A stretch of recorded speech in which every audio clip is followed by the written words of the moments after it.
Olá, galera do sétimo A, do sétimo B. Gente, olha, semana que vem, dia 30, nós vamos fazer a nossa provinha desse bimestre. E assim, tem alguns fatores que estão me preocupando, né? Eu estava dando uma olhada na lista de vocês, as quantidades de atividades, elas diminuíram bastante depois das avaliações do primeiro bimestre. E isso vai acabar fazendo com que vocês fiquem, né, com notas muito ruins agora. Porque vocês têm que entender o seguinte, né? A nota da prova, ela é feita, né, obviamente, com a nota da avaliação que vocês vão fazer e com as atividades que vocês entregam. Então, se vocês não entregam as atividades, né, se vocês não fazem a entrega das atividades, obviamente que a nota da prova de vocês vai acabar sendo prejudicada. Então, assim, muitos alunos não estão entregando as atividades, muitos alunos, né, estão só olhando as mensagens no grupo e não estão fazendo as entregas. Agora, nesse momento, né, não adianta mais entregar as atividades, né? Vocês têm que pelo menos fazer a revisão e dar uma estudadinha para a prova. Depois a gente vai ver aí, né, um trabalho de recuperação, porque eu acho que muita gente do sétimo A e principalmente do sétimo B vão ficar em recuperação por conta de não estarem, né, cumprindo com a parte de vocês que são as atividades. Hoje a gente vai fazer uma revisãozinha rápida, certo? Sobre o que vai cair na prova, né? Só para a gente dar uma lembradinha. Essa semana nós não teremos atividade, certo? Hoje eu não vou passar atividade para vocês, até mesmo porque as provas já começam a partir de amanhã, dia 25, né? Então eu não vou passar atividade para que vocês estudem apenas a revisão. Então, nesse momento, o foco é estudar a revisão de história, certo? Para a avaliação de vocês, e aí vai sempre seguir aquele formato, né? A gente escolhe um número de questões e as modifica para cobrar na provinha de vocês. E eu espero, né, que vocês levem a sério, vejam a revisão e realmente se preparem para esse momento, tá bom? Galera, olha, na revisão que eu passei para vocês, vocês viram que eu coloquei os temas, né, que vão ser cobrados na revisão. Então, como você tá vendo aí, né, que eu tô mostrando para você a revisãozinha que eu passei no dia 16, né, desse mês de setembro, 4 capítulos vão cair na prova. O capítulo 8, 9 e o capítulo 10. Galera, todos os capítulos que vão cair na prova, eles estão falando sobre navegações marítimas. Então não são temas muito difíceis para vocês estudarem. Vamos tentar entender que contexto é esse. Todos os capítulos, eles vão falar, né? Eles vão estar relacionados com um momento histórico da Europa chamado de modernidade, ou seja, de era moderna. Durante a Idade Média, né, as pessoas viviam mais na parte rural e não desenvolviam muito o comércio. Né? O comércio existia, mas era em uma quantidade, né, pequena, porque basicamente os feudos, que eram locais onde essas pessoas viviam, eles eram autossuficientes, ou seja, eles produziam, né, quase tudo aquilo que eles precisavam.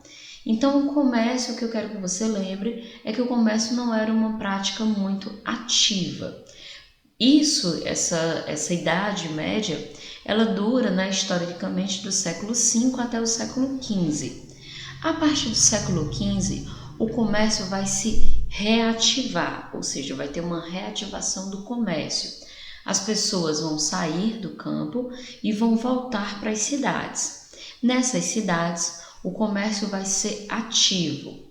A primeira fase desse comércio que vai ter nova vida vai ser o comércio através do mar Mediterrâneo, que vai ser justamente aquele comércio localizado com as cidades italianas para tentar chegar às Índias, pegar os seus produtos e revender na Europa. Mas a gente viu que a partir do século XV, esse comércio, né, no Mediterrâneo, ele não dá mais certo, né? Ele acaba dando errado.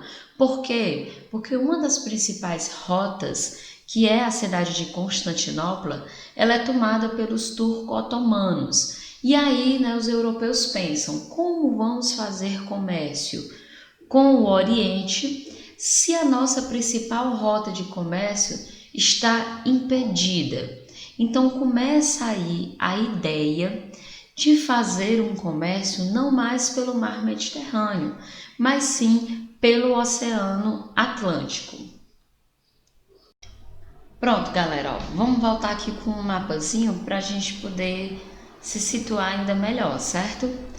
Então nós estamos falando sobre esse continente aqui, ó, que está na corzinha marrom, que é a Europa. Vou até dar um zoom ainda mais para ficar melhor para a gente entender.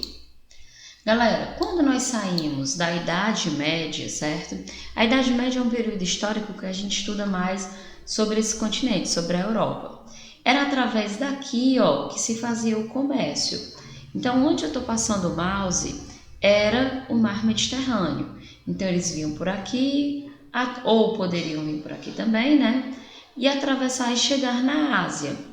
A rota, né? Onde eu estou passando aqui o mouse, essa rotazinha ela foi impedida.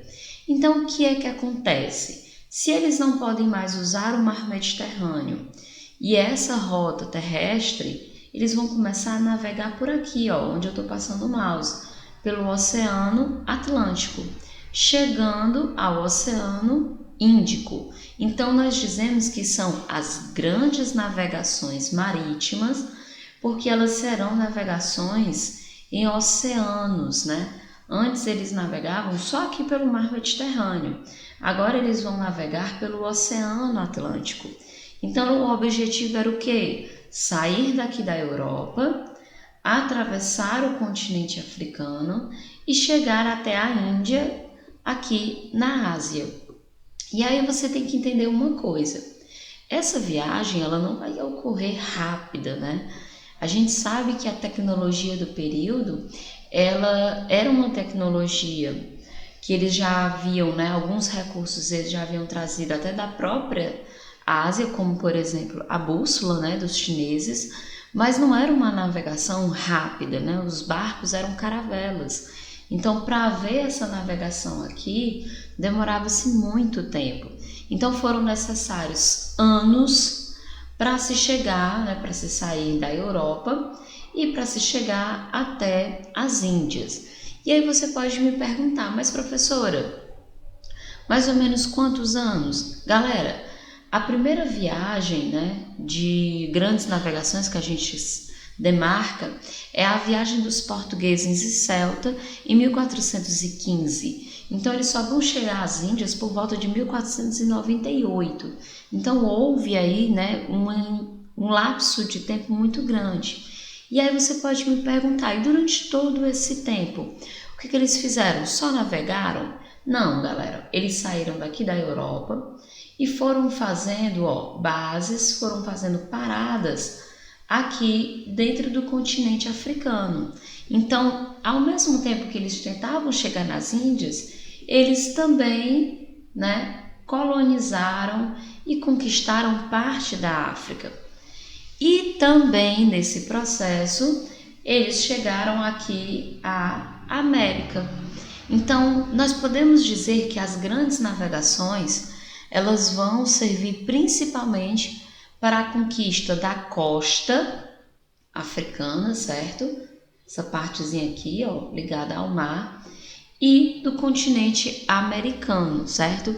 E aí, no caso, os conteúdos que a gente viu, né, falam mais sobre o continente americano, beleza? Então, é isso que você tem que lembrar, certo? As grandes navegações foram a tentativa, né, de chegar pela Ásia, para chegar na Ásia, mas nesse processo de navegação, eles vão navegar pelos oceanos, né? Vão navegar principalmente pelo Oceano Atlântico. E já que demora demais para se chegar à Ásia, então nesse caminho, né, eles vão fazer negócio com outras regiões, vão fazer negócios, né, com a África e vão fazer negócios também, né, com a América. Eu digo fazer negócios, eu estou usando uma terminologia muito legalzinha, né? Eu estou sendo boazinha. Na realidade, o termo correto é conquistar, né? Os países europeus vão lá e conquistam esses territórios. Vamos dar uma olhada na nossa revisão? Então aí, ó, no primeiro capítulo, né, a gente falou sobre essas grandes navegações e como elas tiveram início. No capítulo 9, nós vamos falar sobre os espanhóis, porque os espanhóis vão ser os primeiros a chegar na América. Voltando aqui para mim. Galera, a Europa não serão todos os países que vão começar as navegações de uma vez. Então, quem começa primeiro serão os portugueses e os espanhóis. Os portugueses irão, inicialmente, né, conquistar a costa do continente africano, certo? Então, os portugueses vão sair daqui e vão conquistar primeiro a costa do continente africano e, posteriormente, serão os seus espanhóis, os seus vizinhos. E os espanhóis, eles não podiam entrar nessa rota aqui da África, porque ela já pertencia aos portugueses. Então, o que eles vão fazer? Eles vão navegar nessa direção, na direção oeste, e vão encontrar novas terras. Eles vão chegar primeiro nessa partezinha aqui, ó, que eu estou passando o mouse, que é a chamada América Central. Então, a primeira viagem, pelo menos oficialmente, né, que marca a chegada dos espanhóis na América é a viagem de Cristóvão Colombo do ano de 1492. Ele chega nessas ilhazinhas aqui, ó, que eu estou mostrando para vocês, hoje chamadas Ilhas do Caribe, e posteriormente, né, outros conquistadores espanhóis irão adentrar ao território que eles vão conquistar. Então, nós vamos ter a presença dos espanhóis aqui na América Central, onde eu estou passando o mouse, e também nós teremos a presença dos espanhóis na chamada, né, Cordilheira dos Andes. Então, essa partezinha aqui, ó, será deles. Só posteriormente, no ano de 1500, é que os portugueses chegarão à América. Aqui nessa regiãozinha aqui, onde eu estou passando o mouse, no Nordeste brasileiro, né, em Porto Seguro, na Bahia. Então, só esse pedacinho, né, do Nordeste brasileiro é que pertencia inicialmente aos portugueses. Só posteriormente, né, que eles vão adentrar mais ao território. Desculpa, gente, um espirrinho básico, né, para atrapalhar a aula, né? É aquele espirrozinho básico de quem tem rinite. Então, vamos lá.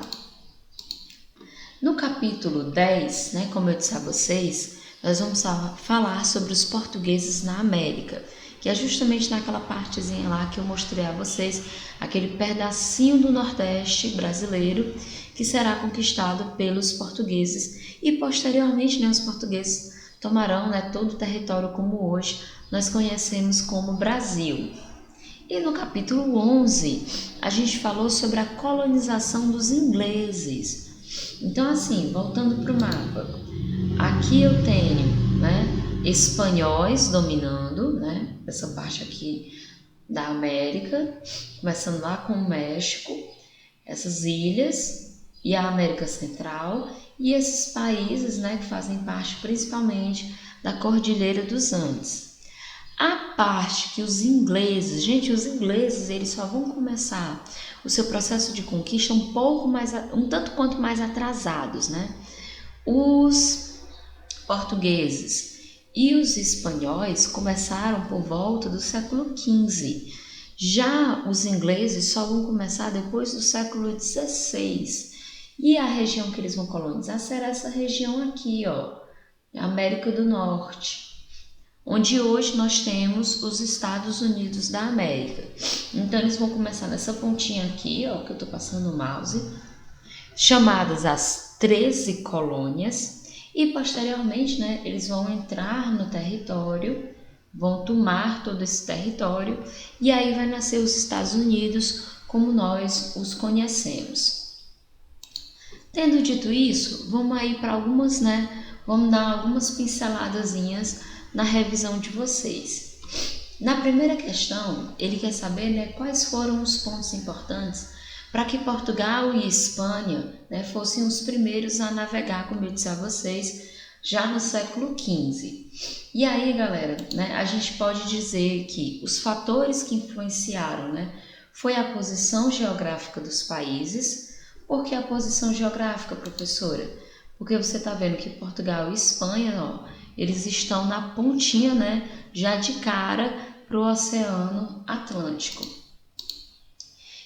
Ambos os países, né, tinham uma política centralizada, o que era importante para que as navegações acontecessem, e eles tinham, né, inovações tecnológicas como a bússola, como as caravelas, que puderam proporcionar a eles essas viagens. Galera, na segunda questão, né, eu perguntei a vocês quais foram os motivos para a manutenção das grandes navegações europeias a partir do século XV, né? Então, por que manter essas navegações? Por que fazer elas? Dois motivos se destacam para essa necessidade de navegar.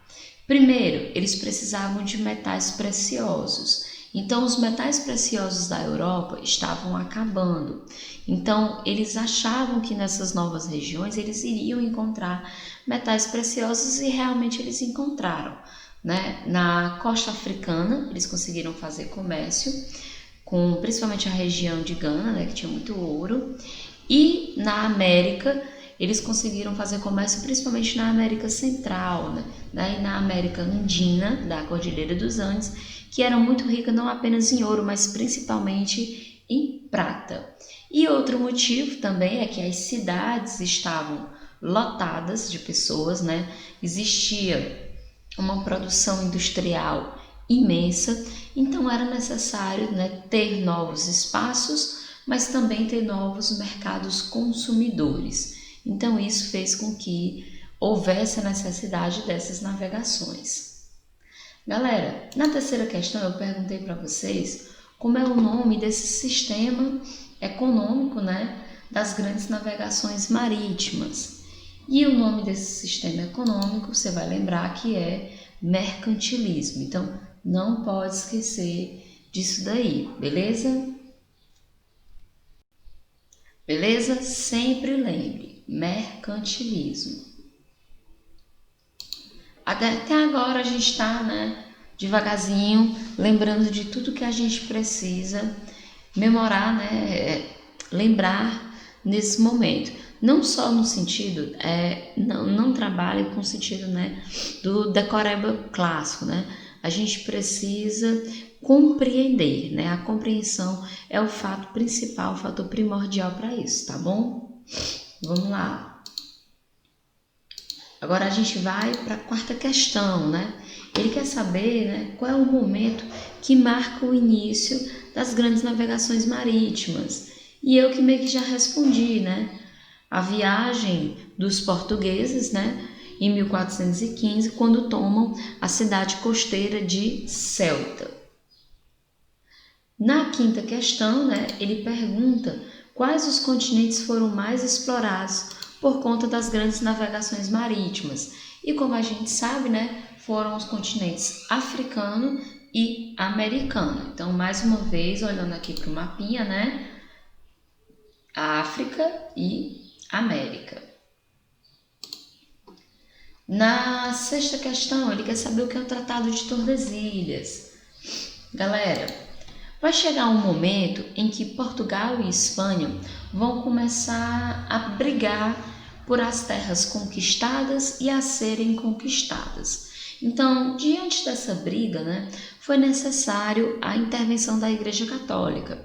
A Igreja Católica interviu para dividir essas terras aí entre os grandes conquistadores do momento, né, que foram Portugal e Espanha.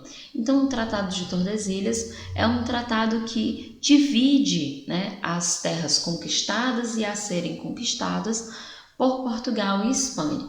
Vamos olhar a respostinha que eu repassei para vocês. Então, o acordo estabeleceu uma linha imaginária que passaria 370 léguas a oeste das ilhas de Cabo Verde. As terras descobertas ou por descobrir, situadas a oeste dessa linha, ficavam com a Espanha, e as localizadas a leste pertenciam a Portugal. Vamos lá para o mapa.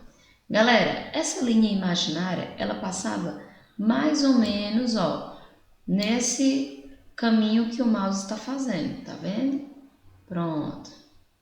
Seguia mais ou menos essa linhazinha aqui.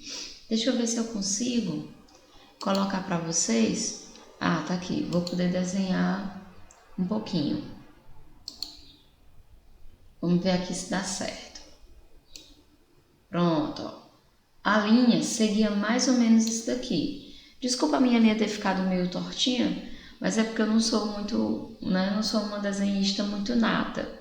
Então, assim, o que ficava para cá, que a gente diz que é oeste, pertencia à Espanha.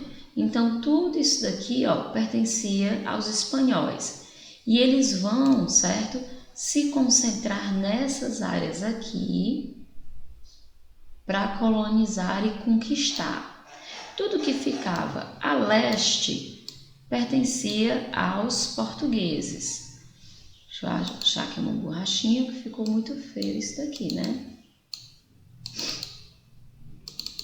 Acho que a borrachinha não serviu. Ah, serviu. Ótimo. Pronto. Então, tudo isso daqui pertencia a Portugal e tudo isso aqui pertencia à Espanha. Portugal vai se concentrar aqui, né, nos africanos, mas depois eles vão vir aqui, e conquistar essa costazinha aqui do Brasil. Beleza? Tendo dito isso, né, acho que dá pra gente entender mais ou menos como funcionou essas navegações nessa divisão do Tratado de Tordesilhas. Vamos lá continuar. Pronto, a vida em alto mar. Galera, as viagens elas eram longas. Você pode olhar para o mapa e pensar assim, não deve ser tão distante, né?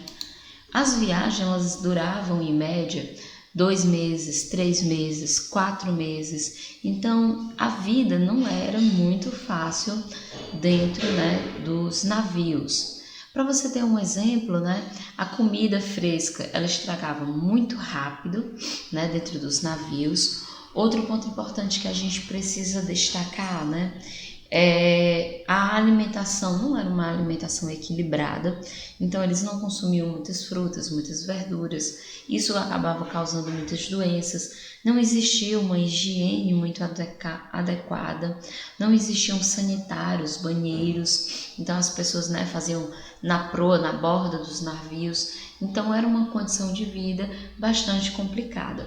Aí vamos aí, né, para a respostinha que eu disponibilizei para vocês.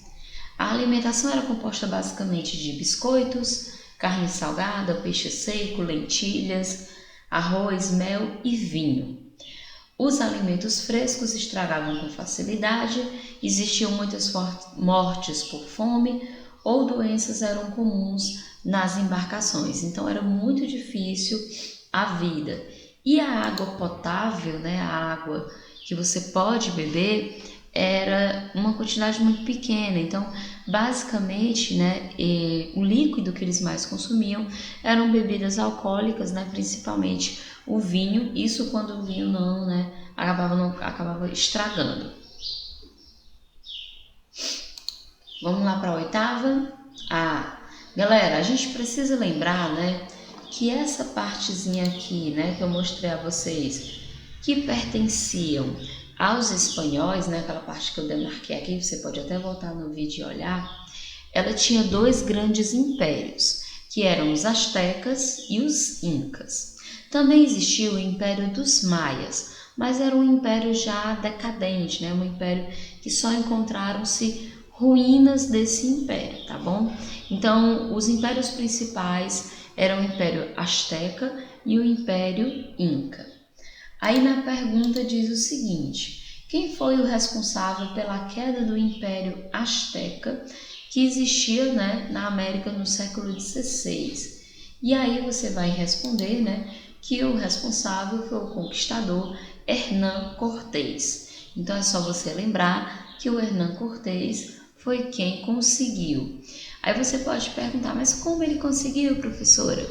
Um dos principais, né, recursos usados por Hernán Cortés foi se aliar aos inimigos dos astecas, né? Então ele pensou, se eu não tenho pessoas suficientes para conquistar o império, então eu vou em busca dos inimigos desse império para poder vencer. E foi o que o Hernán Cortés fez. Nona questão. O que os povos espanhóis encontraram quando chegaram ao que viria a ser denominado posteriormente de América? Então, assim, eles tinham uma ideia de que essa terra não fosse tão povoada. Então, nós tínhamos dentro do continente americano uma presença de milhões de pessoas. E eles vão encontrar uma variedade cultural muito grande, né? Você vai ter grupos mais desenvolvidos, como os próprios astecas, né, que tinham impérios, mas você também vai ter grupos, né, mais tecnologicamente menos desenvolvidos. Então vamos lá para a respostinha, né, que eu cedi a vocês. Eles encontraram uma quantidade imensa de pessoas, nativos da região, que decidiram chamar de índios. Então, o termo índio é dado pelo próprio europeu. Eram povos com uma cultura bastante desenvolvida e alguns até com impérios constituídos, como os astecas e os incas que eu citei. No entanto, os conquistadores não respeitaram ou se importaram com a cultura dos nativos e deram início a um dos maiores genocídios, ou seja, a morte de diversas pessoas, da história da humanidade. Então, galera, houve o choque cultural do espanhol com o choque cultural do nativo, né, que ele vai chamar de índio. O espanhol, né, no caso aqui que a gente está citando, ele não vai ter uma prática de respeito, né? Eu vou respeitar a cultura do outro, mas sim ele teve uma atitude de imposição, né? Ele é diferente de mim, mas ele é inferior a mim. Então a visão deles é uma visão eurocêntrica, ou seja, a visão europeia de que eles são melhores. Então, diante disso, né, eles dizimaram aí os indígenas. Questão 10. Os dois grandes impérios que existiam na América, eu falei para vocês, né, os astecas e os incas. E na 11ª nós já vamos entrar, né, na conquista portuguesa, né, os portugueses chegando no nosso país. Qual expedição trouxe os europeus portugueses para o Brasil em 22 de abril de 1500 e o que significou esse fato? Aí eu vou para a resposta, né, que foi a expedição de Pedro Álvares Cabral, né? Ele chega, conquista o território, né, que viria a ser Brasil, porque ainda não era Brasil, e com isso ele dá início à morte de milhões de pessoas, que obviamente, né, já habitavam esse território. Então, galera, dia 22 de abril de 1500 marca a chegada dos portugueses ao nosso país. Então, marca o início da conquista e também, né, da morte, do genocídio, né, dos nossos nativos. Então, o Brasil começa a ser construído com essa chegada, beleza? Sempre lembre disso. Obviamente, né, mais positivo para os portugueses do que para os nativos. 12. Quantas pessoas viviam nesse território, né, conquistado pelos portugueses, que depois viria a ser o Brasil? Então, a respostinha, né, que eu proporcionei a vocês, né, é que, segundo o livro didático, existia uma média de 3 a 5 milhões de nativos, de pessoas. Essas pessoas eram divididas aí, né, em mais de 1000 povos diferentes. Então, de 3 a 5 milhões de pessoas, em poucas décadas, foram dizimadas. Hoje a gente tem, né, uma quantidade muito pequena de povos ainda originalmente indígenas, né? E até mesmo a cultura indígena ela foi meio que colocada de lado dentro desse cenário de conquista. Vamos lá para 13. E aí ele quer saber quais são os troncos linguísticos, né? Como é que esses povos estavam divididos e agrupados. Existe uma dificuldade, né, histórica para a gente poder delimitar bem corretamente isso, né? Mas a historiografia ela vem se dedicando e nós estamos obtendo mais sucesso nesse processo de classificações. Então nós podemos dizer, né, que os 4 troncos principais são os do Tupi, Macrogé, Aruaque e os Caraibá. Esses são os principais, mas obviamente existiam outros. Na 14ª, as tribos brasileiras, muitas delas eram matrilineares. E aí ele quer saber o que significa isso, né? O que é uma sociedade matrilinear? É uma sociedade não focada no homem, né? Não é uma sociedade patriarcal, mas uma sociedade focada na figura da mulher. Então é uma sociedade matriarcal. Então nós dizemos que a criança ao nascer, ela recebe não um nome ligado especificamente ao pai, mas sim à mãe. 15ª, estamos quase encerrando. Primeiro produto a ser extraído pelos portugueses em terras brasileiras e que mão de obra usavam nesse processo. Então, galera, o primeiro produto, né, é o pau-brasil. O pau-brasil vai ser extraído, né, no que viria a ser o nosso país, né, que nesse momento vai receber a denominação de América Portuguesa. E aí o que acontece, né? Esse pau-brasil, ele vai ser extraído pela mão de obra indígena. Então, professora, e os negros africanos? A escravidão, né, e trazer negros africanos para o Brasil ainda não é uma realidade desse momento, né? Esses 30 anos iniciais, de 1500 a 1530, a mão de obra principal é a mão de obra indígena, que é os chamados escravos da terra. Questão 16, o que é escambo? Isso pode cair, tá bom? Na prova. E aí vamos para a resposta, né? Escambo era uma troca, né? Por meio desse escambo, né? Os indígenas cortavam a madeira e a carregavam até os navios em troca de diferentes produtos, como peças de tecido, contas coloridas e espelhos. Então, o escambo era uma troca em que o indígena tirava a madeira, levava para o português e recebia esses produtos em troca. Aí você pode dizer assim, professora, por que eles não pediam dinheiro?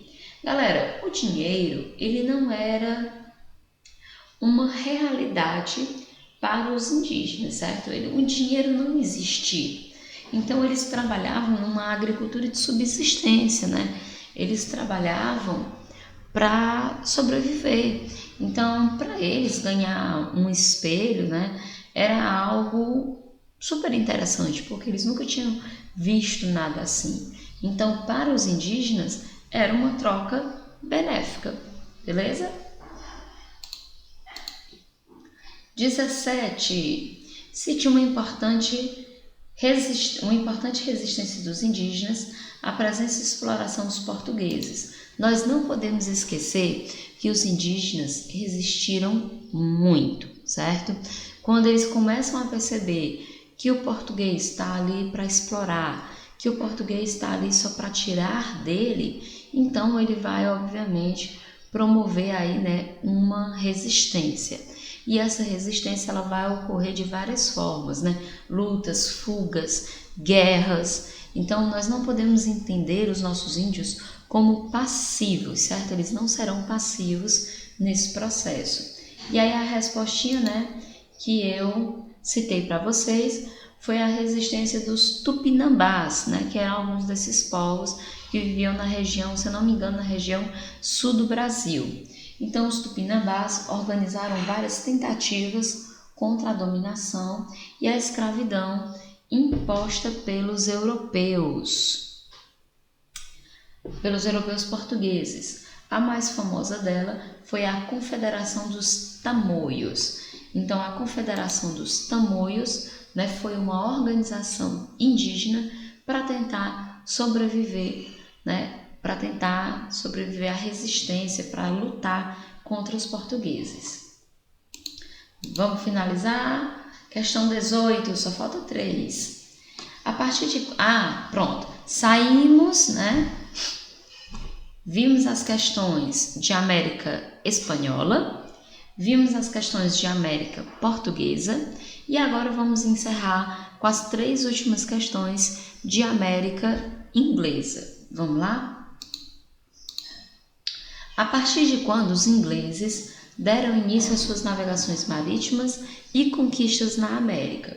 Como eu disse a vocês, né, eles foram um pouquinho mais atrasadinhos. Então, somente no século XVII houveram algumas tentativas, né, no século XVI, mas as reais foram no século XVII. Regiões costeiras da América do Norte foram efetivamente ocupadas por ingleses e outros europeus. E aí a gente volta para o mapa, né, para vocês lembrarem que foi essa região aqui. Então, eles começaram nesse pontinho aqui, ó, que eu tô passando o mouse, tá bom?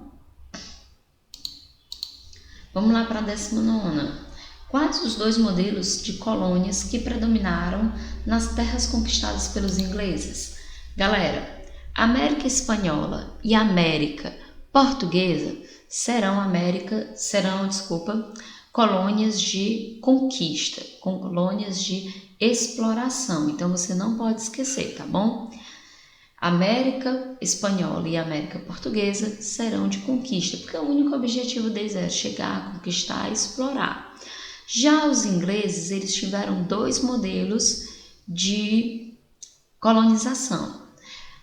Eles dividiram suas colônias entre Norte, Centro e Sul, as chamadas 13 colônias. As colônias do Centro e do Norte foram colônias de povoamento.